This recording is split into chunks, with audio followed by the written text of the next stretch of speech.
pessoal! Eu ontem me incumbi da tarefa de reunir o máximo de informações possível para descrever a sucessão de crimes e irregularidades do PT durante seus 13 anos de desgovernança. Eu consegui abarcar esse conteúdo dentro de uma média de 20 páginas, que por incrível que pareça, não são nada suficientes para um dossiê completo, mas que estão muito bem dispostas para tratarem resumidamente do que houve com a nossa nação com o advento do governo petista. Peço que vocês me acompanhem na leitura deste material até o final, que com certeza trará algumas informações repetidas, infelizmente, haja vista que a coleta de dados foi relativamente breve. Eu, inclusive, estarei disponibilizando este material, que é obviamente de utilidade pública, tanto no meu canal do YouTube quanto via e-mail. Nesta segunda ocasião, peço que me mandem um endereço via inbox, que eu tentaria enviar este material o mais rápido possível para cada um.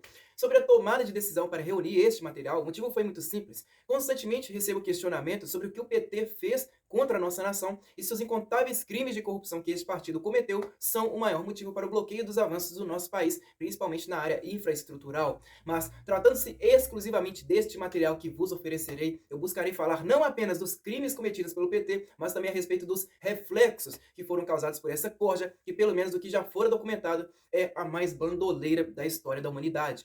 Além dos trilhões de reais desviados do bolso do contribuinte, isso é, do povo trabalhador comum, houve um arraso numa outra questão muito mais decisiva e temporal do que qualquer uma outra de ordem puramente econômica, a destruição cultural. Graças ao PT, toda a cultura do nosso país passou por um processo de dessensibilização e desvirilização crescente e declínio do QI médio, através da difusão de um amplo modelo hegemônico de domínio em todas as áreas culturais possíveis, na educação, ou seja, nas escolas e nas universidades, na literatura, na música, na pintura, no cinema, no teatro, na dança, no jornalismo, nas igrejas e em toda a indústria do entretenimento e do show business no geral. É claro que o domínio da esquerda no Brasil e no continente é muito mais antigo do que a fundação do próprio PT, que foi em 1980. No entanto, foi graças à criação do Foro de São Paulo entre o Lula e o Fidel Castro, em 1990, que a Organização Comunista Latino-Americana tornou-se muito mais sistematizada, reunindo mais de 200 partidos políticos com ligação com o narcotráfico, com as Farc colombiana e com o MIR chileno, ou seja, com as organizações mais criminosas de todo o continente latino-americano. É através do Foro de São Paulo que absolutamente todas as esferas de poder no nosso país são controladas. A educacional, jurídica, legislativa, política, artística, sindical, empresarial, midiática, clerical, cinematográfica, jornalística, etc. Tudo é orquestrado de acordo com as decisões do foro. E, obviamente, graças a esse domínio do poderio cultural, cuja forma a capacidade imaginativa e o conjunto de conceitos ideológicos dos indivíduos formaram-se pessoas inteiramente desqualificadas para tratar de quaisquer questões que sejam em todas as áreas pessoais, profissionais e não técnicas possíveis dentro do Brasil. Quando se fala a respeito da educação, por exemplo, há mais de 4 décadas que saem das universidades brasileiras 50% de analfabetos funcionais por ano. O que deveria ser visto como orgulho, que é o caso do diploma de ensino superior, hoje é a mais clara ilustração da vergonha e do fracasso. Os que saem desses ambientes são, em sua maioria, seres incompletos, incapazes, moldados por instituições estelionatárias, cujas têm como objetivo principal fortalecer o poder político e ideológico da esquerda. Essas universidades, por mais que estejam há décadas em atuação, não puderam formar um único corpo intelectual decente e que se preze há mais de meio século. Com o advento do PT, então, foi ainda pior. As teses universitárias ainda são mais esdrúxulas que as do século passado. Algumas como a visibilidade de Pablo Vittar na grande mídia, a pedofilia e suas narrativas, uma genealogia do processo de criminalização da pedofilia no Brasil, Agora Eu Fiquei Doce, os discursos de gênero e sexualidade no Big Brother Brasil 10, erótica dos signos nos aplicativos de pegação, mulheres perigosas, uma análise da categoria piriguete, a estética funk carioca, criação e conectividade em Mister Catra e fazer banheirão, as dinâmicas das interações homoeróticas na Estação da Lapa e adjacências são alguns dos exemplos dos profissionais que estão sendo formados pelos nossos ambientes de ensino, tanto nas instituições públicas quanto particulares. E isso porque toda a nossa educação está tomada por ativistas comunistas que, assim como foi descrito no livro O Imbecil Coletivo, do já falecido professor Olavo de Carvalho, são pessoas que têm como finalidade se imbecilizarem umas às outras. O método para isso é muito simples. Suprime-se todo o pensamento cristão direitista e conservador nesses ambientes e rejeita-se toda a tese anticomunista apresentada pelos alunos, tanto nas universidades públicas quanto nas particulares, a fim de garantir que os indivíduos que saem dali tornem-se inteiramente ideologizados. Por fim, esses cidadãos politizados e engajados que saem desses ambientes de deformação cerebral em massa participam da vida pública e privada como verdadeiros militantes, na maioria das vezes inconscientes, e dominam todo o debate público, censurando a massa de opinião contrária, ou seja, a massa cristã e conservadora, graças ao diploma/atestado que recebem de que são intelectualmente superiores para liderarem, ensinarem e controlarem absolutamente tudo da forma que bem entendem, ou seja, lei da censura e da amordaça. O PT é conhecido como Partido da Educação. Essa expressão, com certeza, só soa como uma verdade na cabeça daqueles que foram manipulados por essa corda de bandidos, já que foram mais de 20 bilhões de reais sem gastar na educação só de 2003 a 2007. Em 2009, por exemplo, 21 estados deixaram de repassar parte das verbas para o Fundo de Desenvolvimento de Educação Básica, Fundeb, principal mecanismo de financiamento da rede pública de ensino, tendo sido São Paulo o estado mais devedor da nação em valores absolutos, mais de 660 milhões de reais. Em 2015, houve um corte na educação de 9,4 bilhões no segundo mandato de Dilma Rousseff. Ou seja, tiveram desvios bilionários utilizados para financiar outros políticos e empresários e também, supostamente, para fortalecer ditadores pelo mundo afora, né? As falácias a favor do PT no quesito educação são várias. Muitos insistem em dizer que o Lula, por exemplo, criou 18 universidades, só que na verdade o governo Lula criou apenas 4, mudando o nome de outras 2. Sobre o FIES, é engano dizer, por exemplo, que o PT criou esse programa. Quem o criou, na verdade, foram os militares, durante o governo Geisel, em 76, com o nome de crédito educativo, remodelado em 99 pelo FHC e posteriormente pelo Lula. Toda aquela falácia que o PT facilitou a entrada de alunos na universidade através desse programa foi, na verdade, um método para transformar as faculdades em empresas, tanto em caça-níqueis quanto em caça-votos para o PT. Vale ressaltar também que teve fraude no FIES e no ProUni. No FIES, o programa criado para financiar graduações de alunos carentes em universidades privadas, houve uma fraude de 1 bilhão de reais. Auditores da CGU, Controladoria Geral da União, identificaram fortes indícios de que recursos do Fundo de Financiamento Estudantil foram desviados para lobistas, servidores e um grupo de instituições de ensino. A fraude incluía falsificação de documentos e a cumplicidade de servidores do MEC. No final do processo, 30% dos valores repassados às universidades pelo Ministério voltavam para Brasília na forma de propina. Suspeita-se que 20 universidades de pequeno e médio porte inventaram estudantes fantasmas para vitaminar o aporte de recursos públicos. A revista Veja citou, por exemplo, o caso de 2 faculdades abertas em 2012, em Mato Grosso, que em 5 anos receberam mais de 20 milhões de reais do FIES. O principal efeito do ProUni foi, sobretudo, nos governos do PT, estimular a criação de centenas de Uniesquinas, Brasil afora, instituições caça-níqueis que oferecem cursos de péssima qualidade e distribuem diplomas a rodo, sem qualificar ninguém, sem falar no terreno fértil aberto para esquema de corrupção. Sua intenção não é a melhoria e democratização do ensino superior, mas a conquista demagógica de mais votos em troca de diplomas e ilusões. O resultado concreto disso é um exército de desempregados, jovens sem nenhuma qualificação, que ostentam seus diplomas em selfies no Instagram, mas que não encontram emprego nem são capacitados para competir no mercado. Segundo a última pesquisa nacional por amostra de domicílios, PNAD, o índice de desemprego entre jovens de 18 a 24 anos já está em 30%, índice muito superior ao do país, que era de 13,3% na época da pesquisa. Sobre a segurança pública, nada bom também. Foi graças ao PT que colecionamos os números mais trágicos de violência na nossa nação. Foram de 50 a 65 mil assassinatos por ano há mais de uma década. Quem é que não se lembra, por exemplo, da campanha de desarmamento em massa que ocorreu no primeiro governo Lula, com o apoio de artistas, ativistas, de ONGs de esquerda, além, obviamente, de grande parte da classe universitária? Graças a essa campanha massiva de demonização das armas, e também graças ao aparelhamento do poder em todas as esferas possíveis, o cidadão brasileiro de bem está praticamente proibido de se defender com uma arma de fogo, abrindo espaço para bandidos, assassinos, sequestradores e estupradores agirem livremente em todos os 5 cantos do país. O Instituto Sou da Paz, o que fez a campanha de desarmamento em 97, recebeu mais de 492 mil dólares da Fundação Ford de 2007 a 2011 e 1,58 milhão de dólares da Open Society em 2013 e 2014. Tudo, claro, resultando da morte de dezenas de milhares de pessoas no país durante todos esses anos. No ramo da saúde, o PT desviou mais de 242,4 bilhões de reais, deixando de gastar mais de 131 bilhões. Houve redução de leitos, sucateamentos de postos, clínicas de hospitais, falta de medicamentos, subfinanciamento e péssima administração, batendo um recorde de 42 mil fechamentos de leitos de 2005 a 2012, sendo as áreas mais afetadas a da psiquiatria, da pediatria, obstetrícia, cirúrgica e clínica. Muitos insistem em falar que o PT foi bom por conta do programa Mais Médicos, no entanto foi um programa de viés ideológico. Uma forma de financiar Fidel Castro em Cuba. 70% do salário que os mais de 12 mil médicos cubanos recebiam aqui no Brasil eram compulsoriamente descontados e enviados à ditadura cubana de Fidel. Na área econômica, o PT deixou mais de 13 milhões e 200 mil desempregados em toda a nação, além de uma inflação, escassez de produtos e serviços e desvalorização da moeda nacional de mais de 11% em 2003, primeiro governo Lula, e 10,7% em janeiro de 2016, segundo governo Dilma.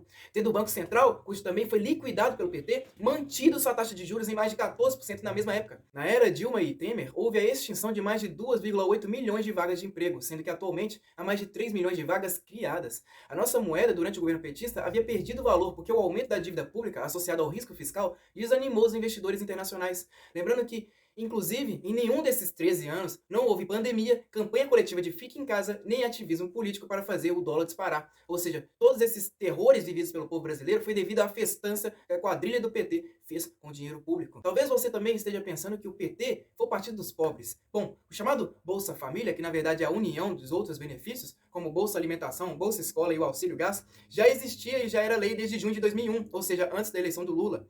Lula, inclusive, chegou a dizer que essas bolsas e a distribuição de cestas básicas nada mais eram do que compra de votos, usando-as como sustentação para conseguir votos para o PT. E sobre o programa Luz para Todos, que fez trazer à tona a falácia de que Lula levou luz para todos e aumentou a eletrificação para o povo da zona rural, na verdade foi só a mudança do nome de um programa do governo anterior chamado Luz no Campo. Inclusive no IBGE, consta que em 96 a luz chegava para 80% dos domicílios brasileiros. Em 2001, antes de Lula assumir a presidência, esse número já alcançava a casa dos 91%. No governo anterior, a eletrificação alcançou 12,64%, enquanto que no governo Lula avançou apenas 5,94%. Mas o Lula tirou mais de 36 milhões de pessoas da miséria, não é mesmo? Mas é só mais uma falácia. Primeiro porque se houvesse 36 milhões de miseráveis, seria um miserável para cada 4 pessoas, o que é um número totalmente absurdo e ilógico. E o poder do pobre comprar casa, carro e eletrodoméstico? A única coisa que o Lula fez foi estimular o crédito, garantindo um maior poder de financiamento. A dívida, bom, ela veio depois. O endividamento das famílias brasileiras somou 46% da renda em julho de 2014.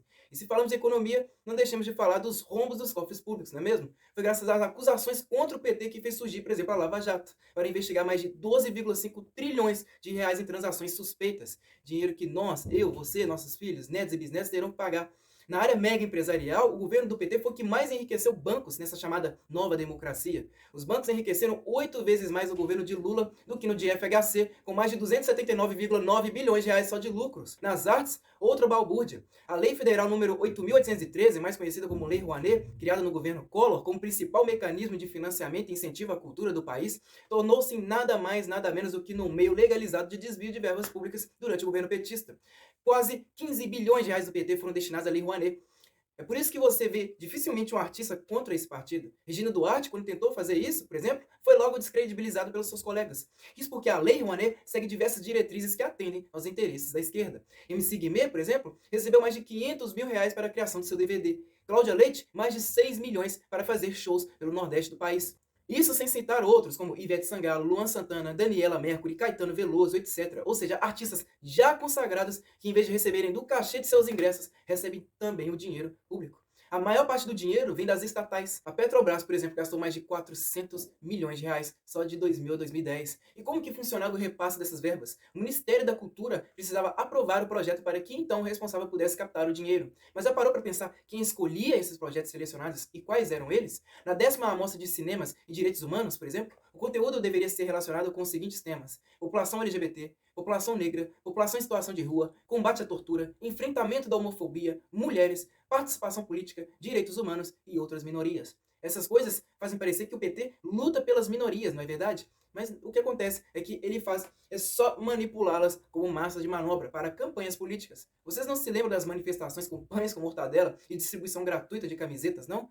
Quem é que também não se lembra das falas preconceituosas do Lula, chamando a cidade de Pelotas de exportadora de viados e as feministas de mulheres do grelo duro?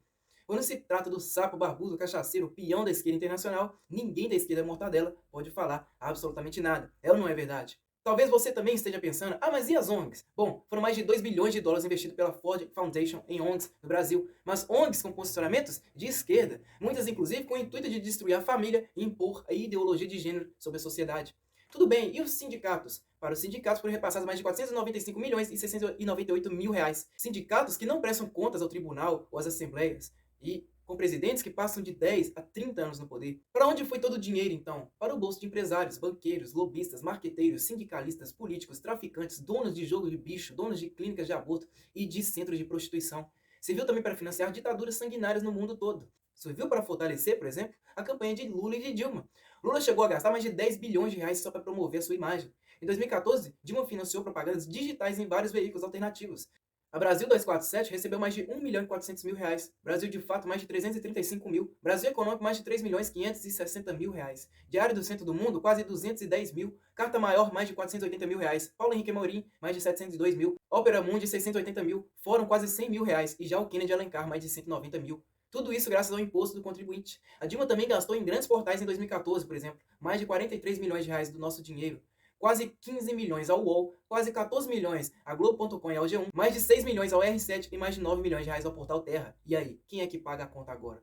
Mas voltando ao assunto do aparelhamento do poder em todo o âmbito cultural, baseado nos ideais propostos pelos antigos sociólogos marxistas frankfurtianos como Herbert Marcuse e Jacques Derrida, foi graças às políticas de incentivo criadas pelo PT que se fez criar no Brasil uma geração tão decadente e animalesca nunca antes vista na história da nossa nação. Além dos nossos alunos secundários tirarem sistematicamente os últimos lugares nos testes internacionais de educação, com péssimo desempenho em leitura, ciências e matemática, estando 70,3% dos estudantes abaixo do nível 2 em cálculo básico, o mínimo necessário para que o aluno possa exercer plenamente sua cidadania, os nossos professores e alfabetizadores são ensinados, durante sua formação, sobre quem foi Paulo Freire, Karl Marx, Vladimir Lenin, Jean Piaget, Emília Ferreiro, Vygotsky e entre outros vários vigaristas do socioconstrutivismo.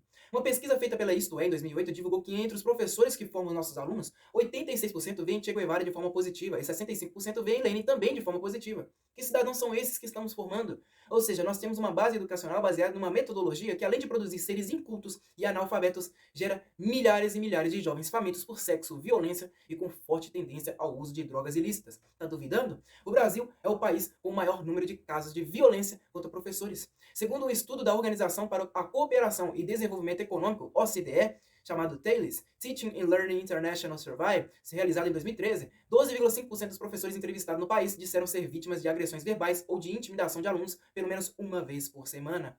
O país ocupa a pior posição dentre os pesquisados da OCDE, que apresentam a média de 3,4%. Graças ao PT foi criado um retrato de jovem, cujo se baseia resumidamente em sentimentos vis e animalescos, cujos têm como objetivos essenciais tratar de questões de cunho sexual, por exemplo, como se fossem muito mais importantes e decisivos do que qualquer linha de raciocínio lógica para tentar viver numa sociedade mais justa, equilibrada e saudável. Ou seja, o estereótipo do jovem revolucionário. A respeito da erotização precoce, a gravidez na adolescência no Brasil superou a de quase todos os outros países latino-americanos. Entre 2005 e 2010, cada grupo de 1.000 meninas com idade entre 15 e 19 anos, 70 engravidaram. Por quê? Porque o governo do PT foi o maior estimulador de sexo durante a adolescência no país, além de ter sido o maior distribuidor de camisinhas. Quem aqui não se lembra também dos folhetos distribuídos em escolas e centros de saúde e das aulas nas escolas falando sobre sexo precoce? Só em 2001, por exemplo, foram 126,2 milhões de camisinhas distribuídas em todo o país. Em 2007, 254 milhões. O governo petista já chegou a falar da necessidade de distribuir 1 bilhão de camisinhas anualmente. E o reflexo não podia ser pior. No Brasil de 2008, a estimativa é de que havia mais de 600 mil pessoas no Brasil vivendo com o vírus do HIV. Temos uma nação majoritariamente composta por jovens sedentos por sexo, pelo uso de drogas e com grande estigma para a violência. Se pararmos para imaginar então que são eles o futuro da nossa nação, com certeza já podemos entregar tudo ao fracasso, já que a maioria aprendeu através da esmagadora força cultural, que são as emoções e as frustrações coletivas, principalmente relacionadas ao sexo, à farra e ao abuso de drogas, que devem reinar sobre o coletivo cristão, responsável por construir a histórica civilização ocidental nos últimos 5 séculos. Esse é um dos resultados da corte petista. Esse é um dos reflexos da cultura comunista no nosso país. Ela provocou mais de 1 século e meio de atraso em todas as áreas das ciências possíveis, que permitiriam um impulso inimaginável à nossa nação, colocando-a como uma das mais desenvolvidas e preparadas de todo o planeta, graças aos recursos e ao talento que possuímos. Só que, infelizmente, hoje não podemos desfrutar disso porque somos o país mais assassino, mais ladroeiro e mais analfabeto do mundo inteiro, graças às roubalheiras cometidas pela quadrilha do PT. Apenas essas informações que eu já apresentei já serviriam para provar que nunca mais deveríamos abraçar novamente uma bandeira vermelha nessa nação. Mas como há mais informações, vou salientá-las neste artigo para que ele fique ainda mais completo e mais esclarecedor. Vamos então para a lista dos crimes cometidos pelo PT. Em 2003, ONG Rede 13 de Lurian, filha do Lula, é extinta após receber 7,5 milhões de reais. Caso Pinheiro Landim, Leonardo Dias Mendonça, acusado de liderar uma quadrilha de cocaína, foi um dos grampeados pela Polícia Federal em conversas com Landim, que diz ter recebido 337 mil reais para obter habeas corpus no TRF, em Brasília, para tirar Mendonça da prisão. CPI do Banestado, esquema de corrupção envolvendo empresários políticos e doleiros para o envio de bilhões ao exterior. Cerca de 100 pessoas foram condenadas pelo escândalo. Políticos de projeção nacional e empresários não chegaram a ser presos. Escândalo dos gafanhotos, ou máfia dos gafanhotos, mais de 85 denunciados em 52 processos por um desvio superior a 230 milhões de reais de verbas públicas para o pagamento de 5.500 servidores fantasmas. Operação Anaconda, esquema de venda de sentenças descoberto no estado de São Paulo. Abertura de licitações da Presidência da República para a compra de artigos de luxo, incluindo despesas para a construção de um aviário nos jardins do Palácio da Alvorada. Em 2004, caso GETEC envolvendo o empresário Carlinhos Cachoeira, metido em jogo de bicho, crime organizado e corrupção política. Escândalo dos G, ou mais conhecido como escândalo dos bingos, envolvendo a extorsão de Valdomiro Diniz contra Carlinhos Cachoeira, primeira grave crise política do governo Lula. O abuso das 300 medidas provisórias de Lula. A morte de 3 da diretoria do Banco Bancop envolvidos em corrupção com o PT. O Bancop foi responsável pela construção do triplex no Guarujá com a ajuda da empreiteira OAS. Escândalo do propinoduto, também conhecido como caso Rodrigo Silveirinha. Tratava-se de um esquema de extorsão de empresas que arrecadou 34 milhões de dólares enviados para a Suíça. Caso Toninho do PT.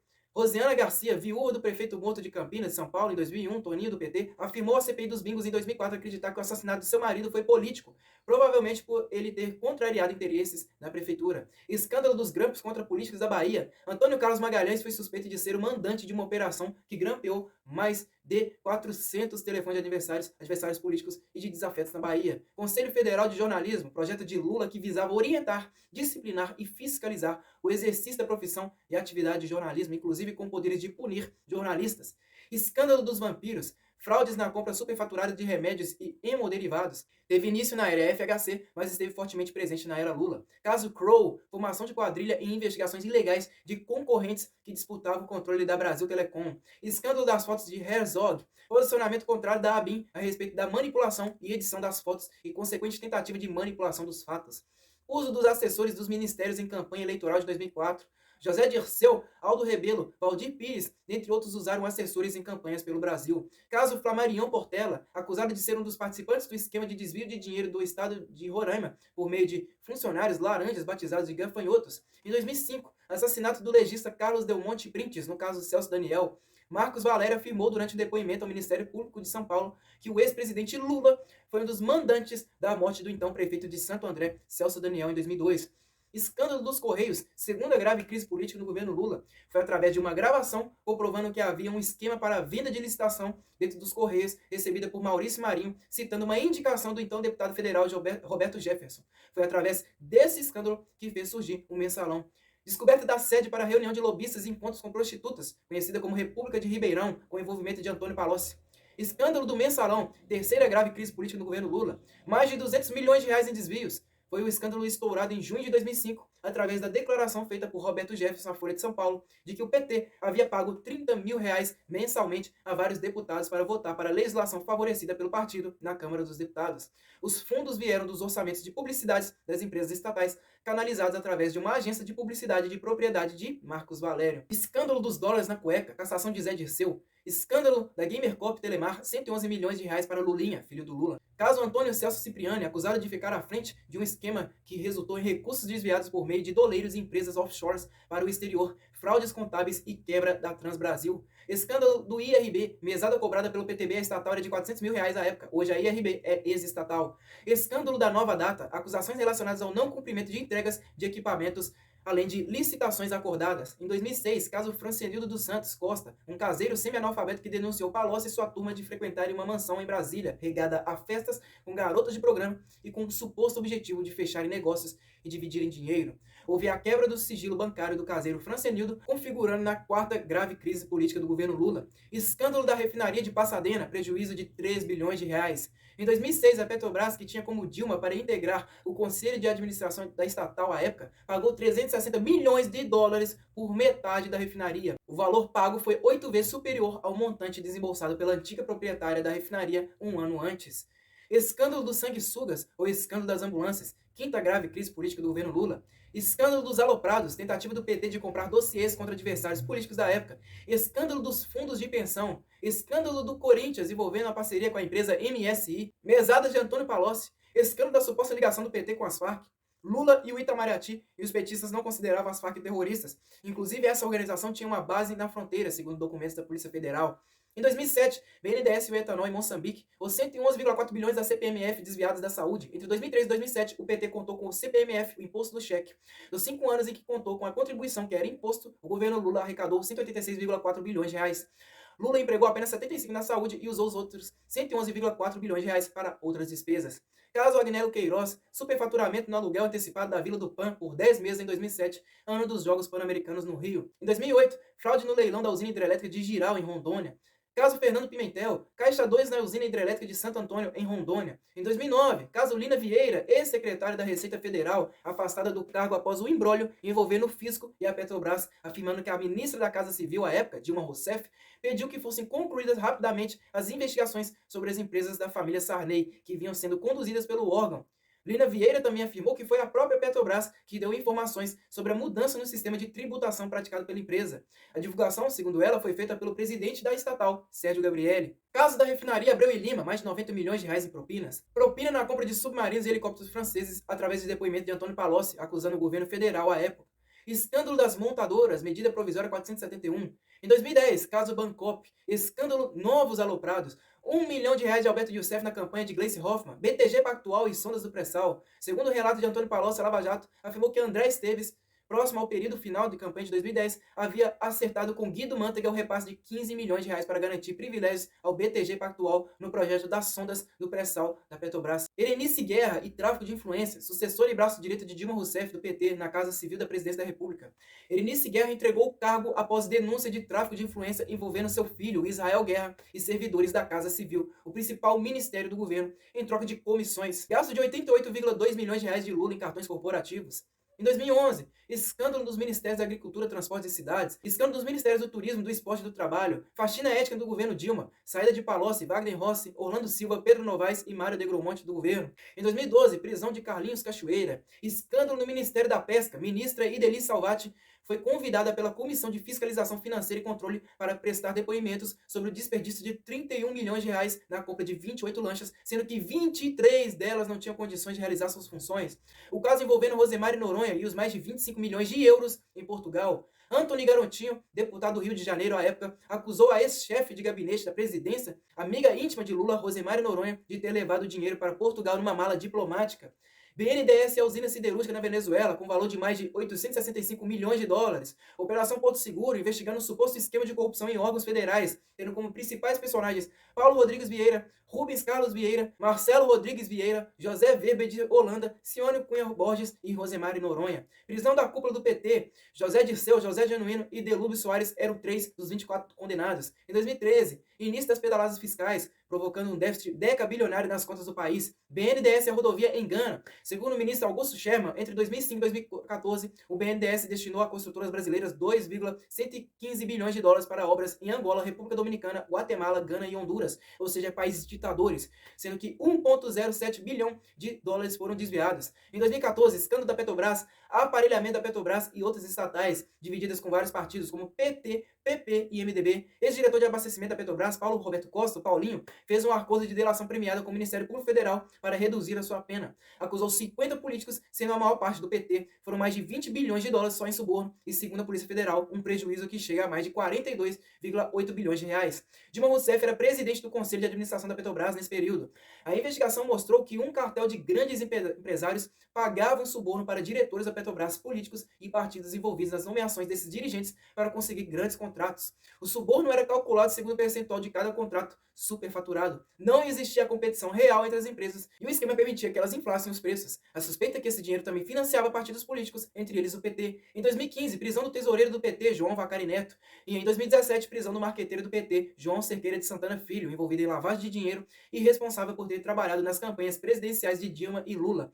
Santana recebeu propina da Odebrecht no exterior. O PT utilizava empreiteiras no exterior para pagar as campanhas milionárias de marqueteiros aqui no Brasil. Estes foram os crimes do PT definidos dentro de uma escala temporal de 2003 a 2017. Agora eu irei listar outros 76, cujos estarão dispostos aleatoriamente. 1. Escândalo da suposta ligação do PT com o MST. 2. Irregularidades do programa Fome Zero, com várias pessoas presas pela Polícia Federal por desvio de verbas, impedimento de auditorias e saques indevidos. 3. Escândalo do DENIT, envolvendo os ministros Anderson Adalto e Sérgio Pimentel, desvio de mais de 40 milhões de reais por meio de empreiteiras utilizando o aval do órgão. 4. Licitação para a compra de gêneros básicos, dispensa ilegal de licitações, fraudes em licitações e peculatos em diversas administrações do PT e coligados. 5. Caso José Eduardo Dutra, envolvido no escândalo do Petrolão. 6. Escândalo dos frangos em Roraima. Financiamento de projeto avícola no custo de 5 milhões de reais, totalmente abandonado e não pago. 7. Escândalo da Norospar, Associação Beneficente de Saúde no Noroeste do Paraná. A entidade recebeu 1 milhão de reais em verbas de parcela reservada a emendas parlamentares sem que tenha solicitado a verba.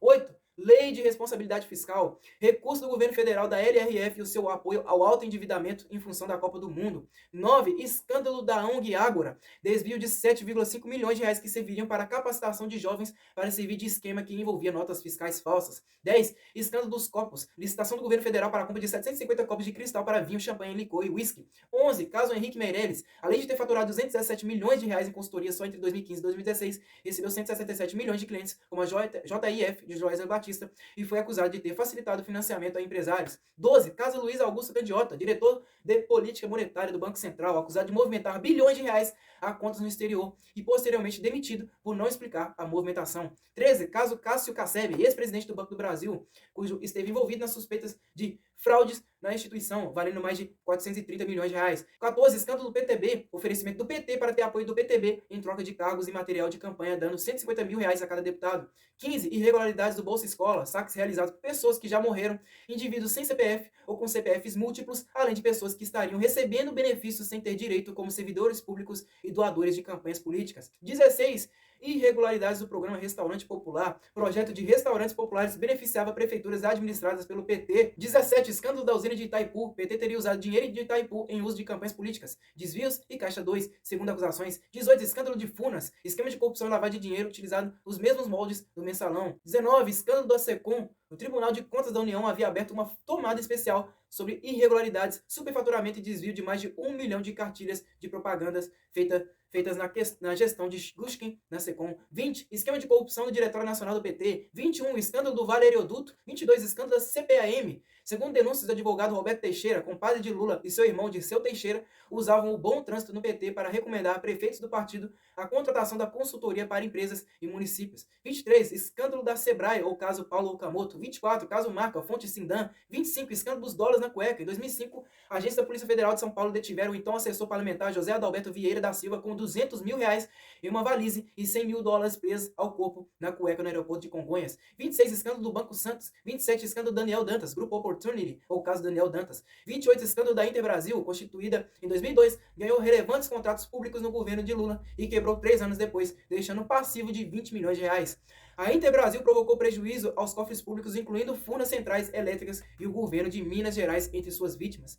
Episódios ligaram a Interbrasil ao irmão de Palocci, que comandaria finanças do PT em Goiás. 29. Caso Toninho da Barcelona. 30. Caso dos dólares de Cuba. 31. Doação de terninhos da Marisa da Silva, ex-esposa do presidente Lula. 32. Escândalo da Nossa Caixa. 33. Escândalo das cartilhas do PT. 34. Escândalo do Banco BMG, empréstimo para aposentados. 35. Escândalo do Proer, bancos quebrados que receberam dinheiro público devendo mais de 30 bilhões de reais. 36. Escândalo dos fundos de pensão. 37. Escândalo dos grampos da ABIN. 38. Escândalo do Foro de São Paulo. 39. Esquema do Plano Safra Legal, máfia dos cupins. 40. Escândalo do mensalinho. Palocci, quando era prefeito, pagou mensalinhos para vereadores da base aliada voltarem a favor de seus projetos. 41. Escândalo das vendas de madeira da Amazônia. 42. Escândalo do Ministério do Meio Ambiente. 43. Escândalo da venda da Varig. 45. Escândalo dos gastos de combustíveis dos deputados. 45. CPI da imigração ilegal. 46. CPI do tráfico de armas. 47. Escândalo da suposta ligação do PT com o PCC. 48. Escândalo da suposta ligação do PT com o MLST. 49. Operação Confraria. 50. Operação Dominó. 51. Operação Saúva.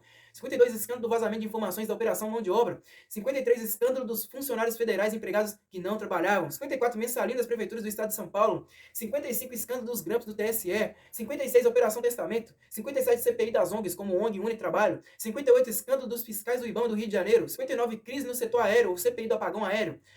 Uma série de colapsos no transporte aéreo que foram deflagrados após o acidente do voo Gol 1907 em 29 de setembro de 2006. Durante mais de um ano, a situação do transporte aéreo de passageiros no Brasil passou por dificuldades, ocasionando inclusive na queda do ministro da Defesa do governo Lula, Valdir Pires. As dificuldades no transporte aéreo brasileiro tornaram-se públicas após a crise financeira da companhia aérea Varig, que em poucos meses deixou de operar várias rotas domésticas e internacionais.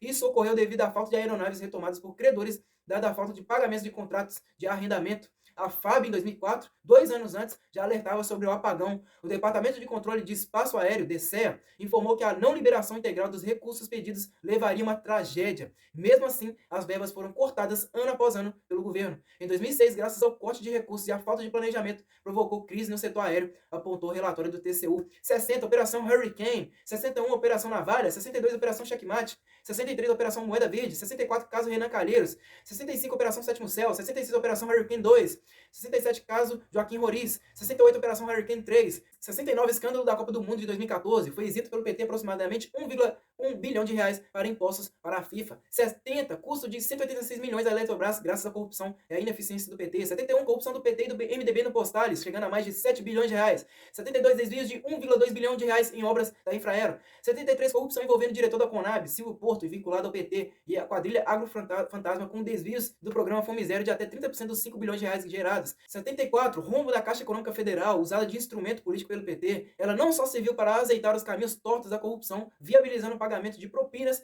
e as pedaladas fiscais, que somaram mais de 72 bilhões de reais só em 2015, como também inundou o mercado com empréstimos a juros subsidiados concedidos sem critério. Na ânsia por colocar em prática seus programas sociais, o governo do PT impulsionou a carteira de crédito da Caixa, que dobrou de tamanho em 3 anos, atingindo 679 bilhões de reais no fim de 2015. Mais da metade desse total, 57%, destinou-se à habitação. Em 2013, durante a gestão do ex-presidente Jorge Fontes Hereda, a Caixa passou a ter a segunda maior carteira de crédito do país, ultrapassando o Itaú. O problema não foi emprestar muito, mas sim emprestar mal. A inadimplência cresceu aceleradamente. Entre 2013 e 2015, ela passou de 2,3% do total para 3,6%, o que representou perda de cerca de 7 bilhões de reais, segundo a consultoria Roland Berger. A Caixa divulgou um prejuízo recorrente de 303 milhões de reais no último trimestre de 2015. No acumulado, a instituição teve um lucro de 1,15 bilhão, número 82,6% menor do que o registrado em 2014. Segundo Márcio Percival, vice-presidente de finanças da instituição, o resultado é fruto justamente do aumento das despesas com captação e das provisões contra calotes, que cresceram 50% para 19,65 bilhões em 12 meses. Para oxigenar sua carteira, a Caixa vendeu em novembro 13 bilhões em créditos podres. Analistas estimaram que o banco precisaria de um aporte de 40 bilhões apenas para recuperar o fôlego. No início do segundo mandato de Dilma Rousseff, havia a expectativa de que seria feito um choque de gestão na instituição, mas a nomeação de Miriam Belchior, ex-ministra do Planejamento de Dilma, para a presidência da estatal, logo jogou por terra qualquer esperança do mercado. A indicação de Belchior resume como o aparelhamento prejudicou o banco. Como se não bastasse, as investigações da Operação Lava Jato mostraram que a Caixa foi usada para o pagamento de propinas por meio da liberação de recursos do FGTS para obras superfaturadas. Em depoimento, Fábio Cleto, ex-vice-presidente do banco, relatou ao menos 10 casos de fraudes cometidas no período em que ocupou o cargo. Cerca de 80% do dinheiro teria como destino o ex-presidente da Câmara, Eduardo Cunha, diz Cleto. Em abril de 2015, a Polícia Federal descobriu um esquema de repasse de dinheiro por meio de uma agência de publicidade contratada pela Caixa. Os recursos tinham como destino 2 empresas de fachada ligadas ao ex-deputado André Vargas, do PT. 75 desvios decamilionários do Minha Casa Minha Vida, maior programa de habitação popular do país. O Minha Casa Minha Vida havia sofrido com organizações criminosas de empreiteiras de médio porte, associadas em cartéis que burlavam concorrências, superfaturavam obras, repassavam propinas e financiavam campanhas políticas. As irregularidades também envolviam a escolha de beneficiários, o custo das obras, a baixa qualidade do material empregado na construção das casas e o repasse de dinheiro público sem os cumprimentos dos serviços.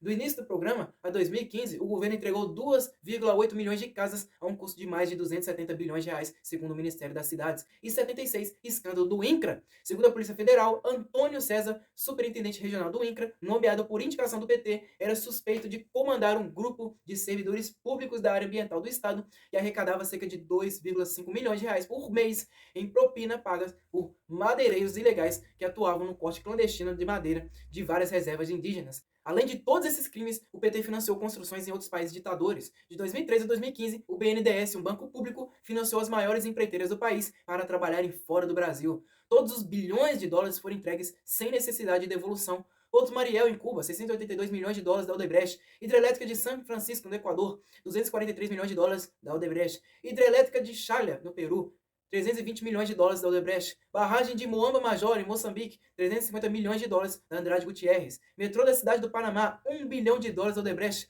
Soterramento do ferrocarril Sarmiento, na Argentina, 1,5 bilhões de dólares da Odebrecht. Linhas 3 e 4 do metrô de Caracas, na Venezuela, 732 milhões de dólares da Odebrecht. Hidrelétrica de Tumarim, na Nicarágua, 343 milhões de dólares da Queiroz Galvão.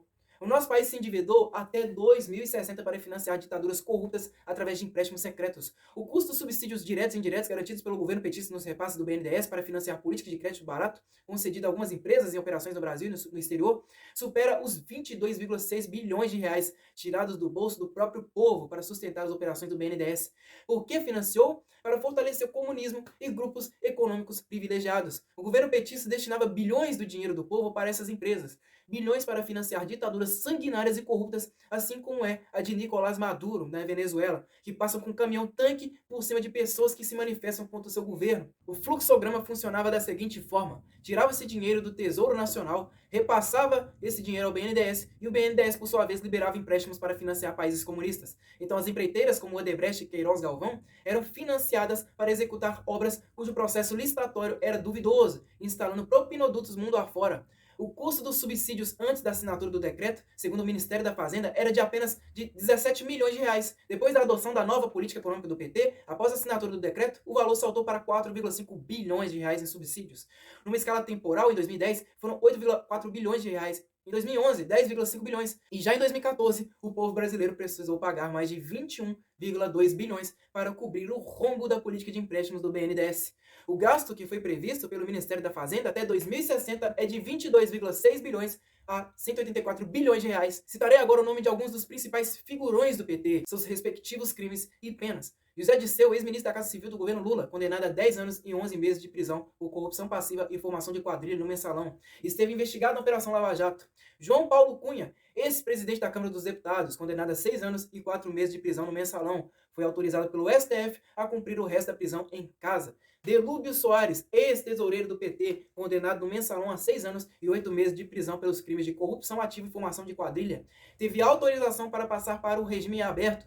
José Genuíno, ex-presidente do PT, condenado no Mensalão por corrupção ativa a 4 anos e 8 meses. Foi preso em novembro de 2013, teve um indulto de Natal oferecido pela Dilma, aceito pelo STF, e teve a pena extinta. Antônio Palocci, ex-ministro da Fazenda no governo Lula, também acusado de envolvimento no Mensalão. Saiu ileso, mas foi condenado por improbidade administrativa por sua gestão na prefeitura de Ribeirão Preto.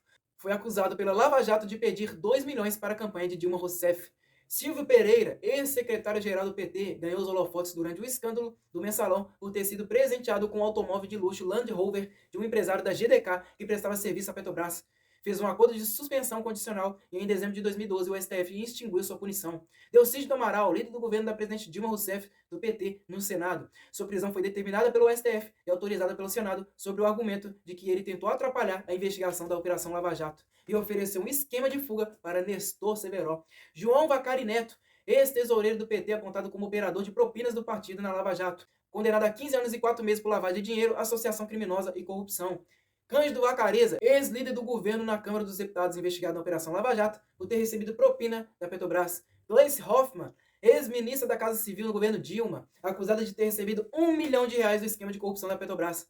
Por decisão do STF, um inquérito envolvendo a senadora foi desvinculado da Lava Jato. Erenice Guerra, ex-ministra da Casa Civil no governo Lula, acusada de tráfico de influência e lobby, foi demitida em novembro de 2010, depois de ter o filho ligado a um esquema de cobrança de propina para intermediar projetos com o governo. Humberto Costa, ex-ministro da Saúde e ex-líder do PT, acusado de receber R$1 milhão em propina no esquema de corrupção da Petrobras. Lindbergh Farias, senador do PT, investigado na Operação Lava Jato, acusado de receber R$2 milhões para sua campanha por intermédio da Petrobras. Além desses já citados, listaria o nome de outros petistas que estavam sendo investigados, mas que foram absolvidos ou tiveram seus processos arquivados. Dilma Rousseff, denunciada pelo Ministério Público Federal, ex-presidente do Brasil. Fernando Haddad, ex-prefeito de São Paulo. Fernando Pimentel, ex-governador de Minas Gerais. Guido Mantega, ex-ministro da Fazenda. Jacques Wagner, ex-ministro da Casa Civil. Marco Maia, ex-presidente da Câmara Federal. Paulo Bernardo, ex-ministro do Planejamento. Vanderlei B, absolvido pelo Fachin em 2020. E o próprio Lula, que teve suas condenações anuladas por conta da decisão do STF de ter derrubado a prisão de condenados após segunda instância. E por ter considerado que o TRF4 julgou o processo fora da sua área de jurisdição, utilizando como base uma decisão anterior da segunda turma do STF, tendo sido que o processo fosse julgado em Brasília. Agora eu listarei os outros crimes mais especificamente cometidos pelo ex-presidente Lula. Primeiro, triplex no Guarujá, vantagem devida, apartamento do edifício Solares, valor estimado R$1,5 milhão. Quem pagou, OAS. Principais evidências, depoimentos, comprovantes bancários, certidões do imóvel, trocas de mensagens, registro em vídeo e foto da visita ao imóvel e documentos internos da OAS. Na foto, o documento interno da lista dos proprietários dos apartamentos nos Solares, sendo que o de número 174 estava reservado à família de Lula. Segundo, reforma do triplex, vantagem devida, reforma e personalização do triplex em Guarujá, que incluiu a instalação de um elevador entre abril e setembro de 2014, valor estimado R$ 770 mil, quem pagou OAS. Principais evidências, depoimentos, comprovantes bancários, notas fiscais, trocas de mensagens entre executivos da OAS, documentos fiscais e extratos telefônicos. Na evidência, troca de mensagens entre Paulo Godilho e Léo Pinheiro, ambos executivos da OAS. Terceiro, depósito dos bens, vantagem devida, armazenamento do acervo presidencial por 5 anos, valor estimado R$ 1.300.000, quem pagou OAS. Principais evidências, depoimentos, notas fiscais, troca de mensagens e comprovantes bancários. Na evidência, a nota fiscal mostra que a OAS contratou a transportadora Graneiro. Na descrição, para ocultar que o que seria armazenado era o acervo de Lula, a OAS disse que o material era de seu escritório. Quarto, sítio em Atibaia, vantagem devida, reforma em sítio frequentado pela família do ex-presidente. Valor estimado, R$ 1,5 milhão. Principais evidências, depoimentos, planilhas internas da Odebrecht, trocas de mensagens entre executivos da OAS, documentos fiscais, e-mails internos da Odebrecht, comprovantes bancários, anotações de executivos da Odebrecht. Na evidência, mensagens trocadas entre executivos da OAS. Eles citam o centro de cursos Zeca Pagodinho em referência a Lula e projetos tanto no Guarujá quanto no sítio. Quinto, prédio do Instituto Lula, valor estimado R$ 12 milhões. Quem pagou? Odebrecht. Principais evidências, e-mails entre Odebrecht e operadores de Lula e laranjas do negócio, depoimentos, extratos bancários, documentos fiscais, contabilidades da Odebrecht, certidões do imóvel e documentos apreendidos em endereços de Lula. Na evidência, mensagens de Marcelo Odebrecht para o Antônio Palocci, o chefe.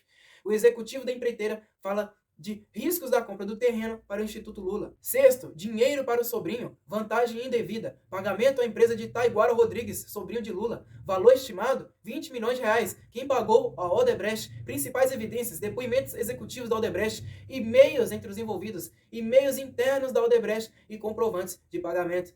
Na evidência, mensagens trocadas entre Taiguara Rodrigues, sobrinho de Lula, e executivos da Odebrecht. Eles tratam da contratação da empresa de Taiguara para obras em Angola. Sétimo, dinheiro para o filho Zelotes. Vantagem devida, pagamentos entre 2014 e 2015 para Luiz Cláudio, filho caçula de Lula, por meio de contratos fraudulentos em troca da atuação do ex-presidente na compra de caças suecos e na prorrogação de benefícios fiscais das montadoras. Valor estimado R$ 2,5 milhões. Quem pagou? SAAB, MMC e CAOA. Principais evidências, depoimentos, comprovantes bancários, e-mails e registros de encontros dos envolvidos, extrato bancário e a movimentação da empresa do lobista Mauro Marcondes. Em troca da ajuda de Lula, Marcondes fez repasses para a LFT Marketing Esportivo de Luiz Cláudio, caçula de Lula. Oitavo, dinheiro para o filho, vantagem devida, patrocínio da empresa de futebol americano de Luiz Cláudio, filho caçula de Lula. Valor estimado, R$ 2,1 milhões. Quem pagou? A Odebrecht. Principais evidências, depoimentos de executivos da Odebrecht, e-mails internos da Odebrecht e ordem de pagamento também da Odebrecht, a empresa laranja. Na evidência, ordem de pagamento da Odebrecht para o Concept e Idea Marketing. A empresa funcionou como laranja para esconder que os repasses eram para a Touchdown, empresa de Luiz Cláudio, filho caçula de Lula. Nono, dinheiro para o irmão, vantagem devida, mesada em dinheiro vivo a Frei Chico, irmão do Lula, valor estimado R$ 600 mil entre 2002 e 2015. Principais evidências, planilhas internas da Odebrecht, depoimentos executivos da Odebrecht e planilha de entrega de propina.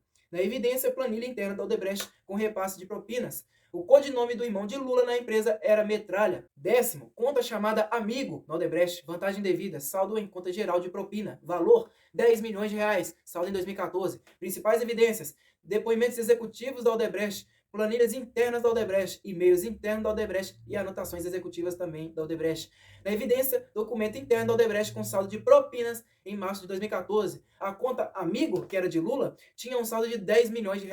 11º, palestras no Instituto Lula. Vantagem devida, pagamento do Instituto Lula a empresas de palestra do ex-presidente. Valor estimado, R$ 30 milhões. Quem pagou? Cartel de empreiteiras. Principais evidências, depoimentos executivos da Odebrecht e da OAS, comprovantes bancários, e-mails internos da Odebrecht, anotações de executivos da Odebrecht e troca de mensagens de executivos da OAS. Na evidência, comprovante bancário de pagamento da Odebrecht a LILS palestras e eventos do ex-presidente Lula. Naquela data, o repasse foi de R$ 450 mil. 12º, dinheiro para assessor, vantagem devida, pagamentos em dinheiro vivo para Paulo Okamoto, presidente do Instituto Lula. Valor estimado, R$ 50 mil.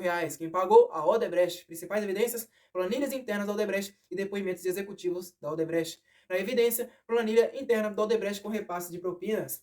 O codinome de Paulo Okamoto na empresa era Tóquio. 13º, apartamento em São Bernardo do Campo. Valor estimado R$500 mil. Quem pagou? A Odebrecht. Principais evidências: e-mails entre Odebrecht, operadores de Lula e laranjas do negócio, depoimentos, extratos bancários e documentos fiscais de Lula e das demais partes envolvidas, contabilidade da Odebrecht e das empresas laranjas, certidões do imóvel, projeto arquitetônico, documentos apreendidos em endereço de Lula e procuração para a compra do imóvel. Na evidência, a procuração de Glauco da Costa Marques para Roberto Teixeira, representá-lo na compra de um apartamento vizinho ao de Lula. Teixeira era advogado do ex-presidente. Foram tantos e tantos crimes de corrupção que são incalculáveis os feitos que poderíamos ter realizados só com dinheiro que a quadrilha petista foi capaz de roubar da Petrobras. Por exemplo, os 20 bilhões de reais desviados dariam para construir 10 telescópios Hubble, uma das maiores conquistas da era moderna e que faz com que os Estados Unidos se mantenham na hegemonia mundial tecnológica e científica. Podíamos ter formado milhares e milhares de músicos, estudiosos, atletas e artistas nas comunidades carentes em todo o Brasil. Daria para construir pelo menos 2 laboratórios do CERN, o maior colisor de partículas do mundo no Brasil, colocando o nosso país no topo do ramo da tecnologia moderna. Daria para produzir mais de 200 jogos de ponta, a nível de Gears of War, Battlefield, Mortal Kombat, GTA V, The Last of Us ou Red Dead Redemption. Poderíamos ter comprado os maiores times de futebol do mundo inteiro, como Real Madrid, Barcelona, Chelsea ou Inter de Milão. Daria para ir à Lua e voltar mais de 10 vezes. Seríamos, sem dúvida, os maiores do mundo inteiro. No entanto, foram centenas de crimes cometidos pela quadrilha do PT e pelo senhor Lula durante esses 13 anos de governo que impossibilitaram o crescimento da nossa nação. Um governo que, além de ter destruído a nossa cultura por inteira, provocou milhões de desempregos, produziu a pior recessão econômica da história da era moderna, um descaso na saúde, falência de produtores do agronegócio, mais de 80 mil lojas fechadas só em 2015 e mais de 119 mil demissões só em São Paulo, milhões de jovens presos no mundo das drogas, inflação e endividamento, subida da luz, do telefone, do preço dos produtos e dos serviços, a pior educação do mundo, a pior segurança pública, colecionando mais de 50 mil assassinatos por ano e centenas de crimes de corrupção, colocando o nosso país como um dos mais corruptos da história da humanidade. Bom, pessoal, espero que vocês tenham gostado deste vídeo aqui. Quem não é inscrito, se inscreva neste canal, curta este vídeo, compartilhe-o para o máximo de pessoas possível e ative o sino das notificações. É isso aí, pessoal. Meu muito obrigado a todos vocês e até a próxima.